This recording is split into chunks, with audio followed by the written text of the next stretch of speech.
Good afternoon, guys. So it's the beginning of 2025 and I decided to do something crazy, I guess, and buy a dream car of mine that I've wanted for probably about 10 years. But I say every car is my dream car, but this one's definitely up there with the dream cars, and that is this 2005 Honda S2000 AP2.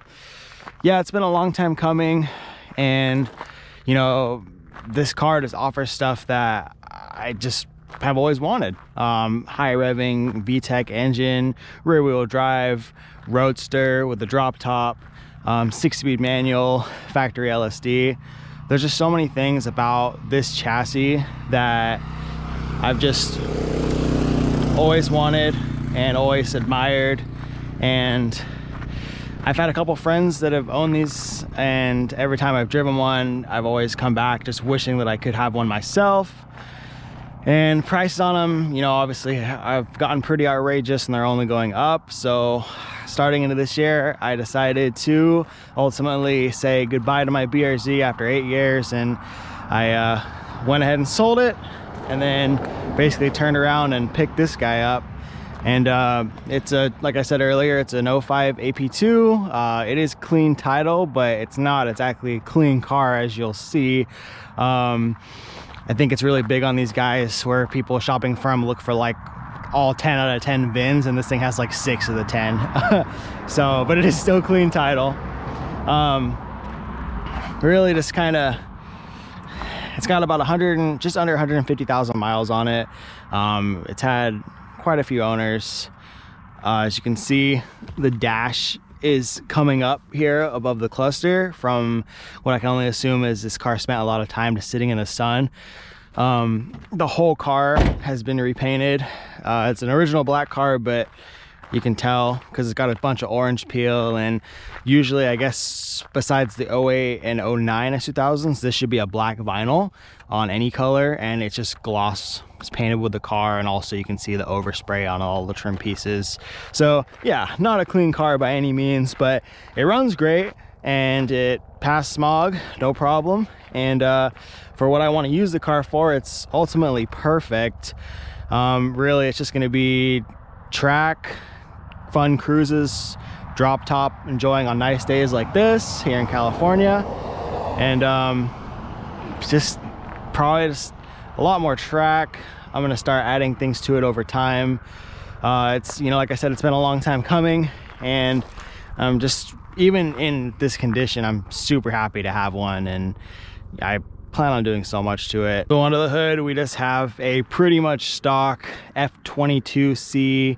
So the 2.2 liter, basically the bored out 2.0 F20C. All it has is just a K&N short rim intake, which even with this still heat soaks like crazy, but I didn't have the stock airbox, and I guess they're pretty overpriced now. So it is what it is. It works, it makes VTEC a little louder. It has a really terrible wrinkle red respray on the valve cover, which I did, and it looks disgusting. So that's just for now. I'm gonna end up probably getting it powder coated and then do the baffled valve cover mod where they drill into it to help with, so it doesn't basically collect oil and shoot it to the PCV on the track. We have a super crusty Duracell battery. I'm gonna be replacing that. This is crusty. Whole engine bay is honestly pretty crusty. Oh yeah, cool clout points, plus 300 horsepower. Got a spoon oil cap, super sick. OEM Honda filter that I did myself, because when I got it, it just had like an AutoZone filter on it, which sucks. Other than that, yeah, nothing really much. Overall, pretty dang healthy. It pulls hard, it's fun to drive. Plan on cleaning this engine bay up a lot more. But you know, its primary use is track, so I guess I'm not too concerned with it as long as the maintenance is good and it runs good. Oh, also Battlecraft 40mm, I believe, shift knob. Love it. Wanted one of these before I even had an S2000. Always jealous of peeps that had them in their S2000, so it was kind of like a rite of passage, in my opinion. Other than that, it's just a fun car to drive. Absolutely adore the damn thing, and I just can't wait to see how things unfold with it. It does have the rear arches pulled a bit and rolled, because when I got it, it was on RPF ones, and tires were super dry rotted and old. So I ended up just picking up some of these AP1 wheels for now, with just some cheap 16-inch all seasons on them, staggered setup as factory. Just gonna run it like this for now in daily mode, and then what I'm probably gonna end up doing is, because the RPF ones that came on where it was a staggered setup with a 17x9 plus 45 in the back, and then the fronts, for some reason, one was, I believe, a 17x7.5 plus 48 with like the bubble face, and then one was a 17x8 plus 35, which was also bubble face but with the deeper center where the lug nuts go for the offset. So it looks stupid. So what I'm probably gonna end up doing is just ordering 2 more of the 17x9 plus 45, and then just running a square setup, and then I'm just gonna roll these fenders.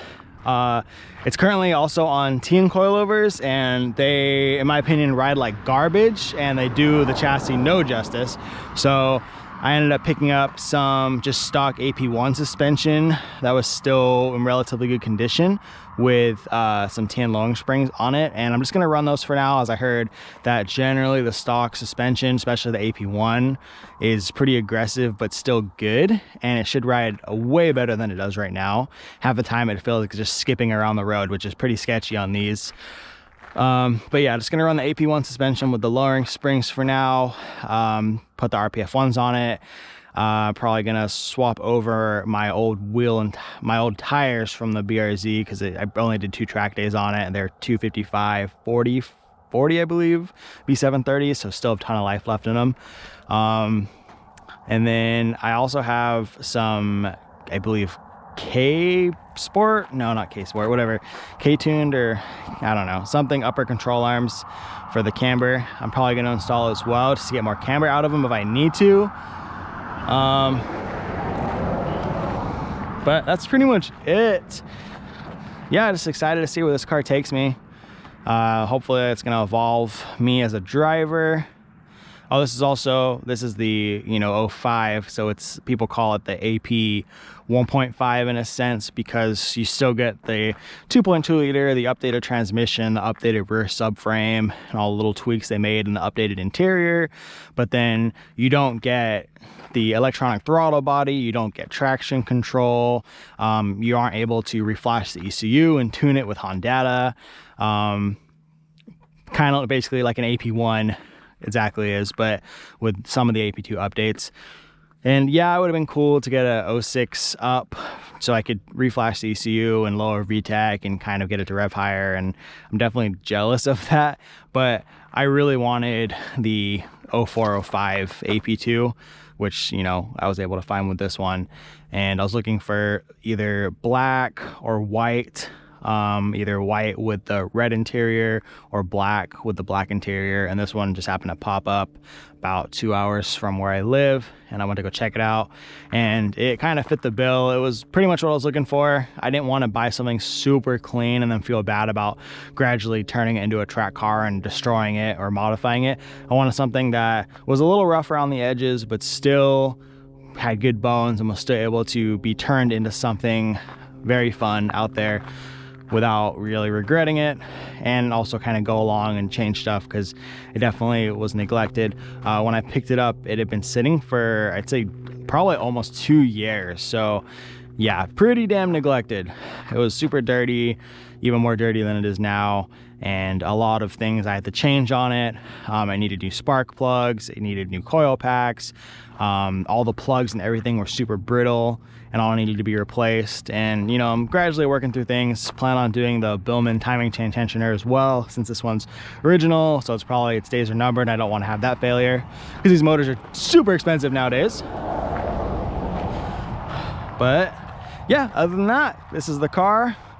You'll probably see more of it on the channel as I finally start tracking it and doing more things with it and just enjoying it. I do plan on keeping this thing pretty much for life if I can, especially because it's been a long time coming to be able to get my hands on one of these. I know it's not amazing or pretty or like the coolest car you'll ever see, but it's mine, and it still feels unreal that I actually own one of these, because I've always just been able to enjoy them through my friends, and they've always just seemed unobtainable. even though they're technically not, but it just seems that way. But yeah, thanks guys, that's it.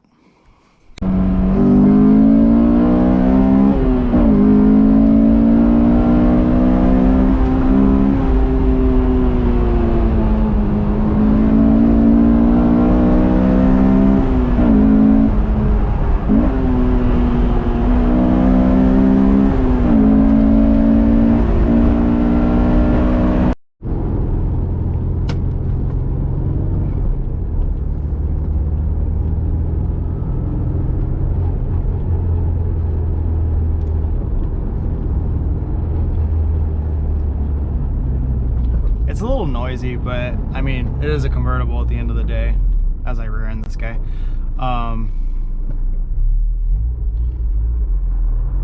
But ultimately, it is an AP2, so they essentially, with the more torque from the 2.2 liter and the revision with the rear subframe and suspension components, they definitely made it more, I guess, dailyable. And I've daily drove this a bit for a couple weeks now, and you know, I could totally live with it.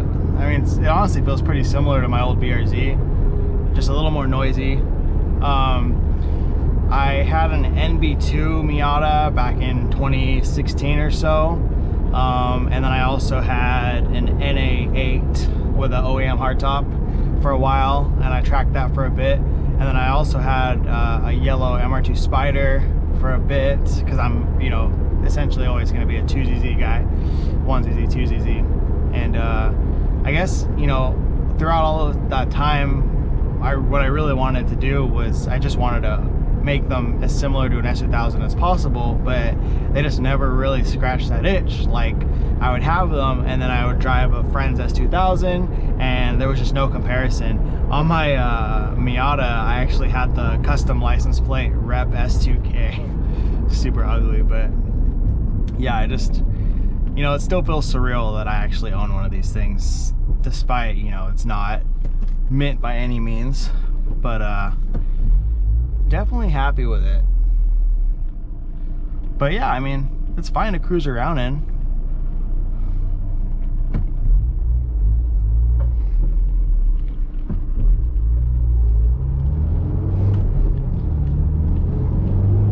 It definitely has, like, to me, it has enough power stock. Granted, pretty much everything I've owned has always been like 200 horsepower or less, so this I think makes like 240 and like 161 pounds of torque or something like that. And with the shorter gear ratios and the APD transmission, I mean, it rips pretty good for, you know, for me. I feel like it's fast enough, and you can definitely get into trouble with it. Ultimately, I think within like the first week I owned the car, I actually got pulled over twice on the same day, like 30 minutes apart. So that was fun.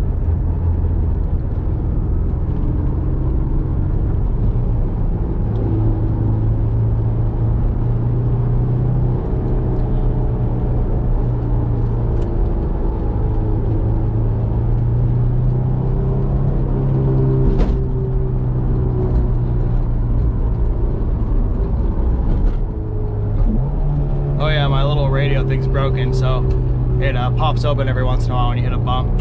I need to replace it with a different one.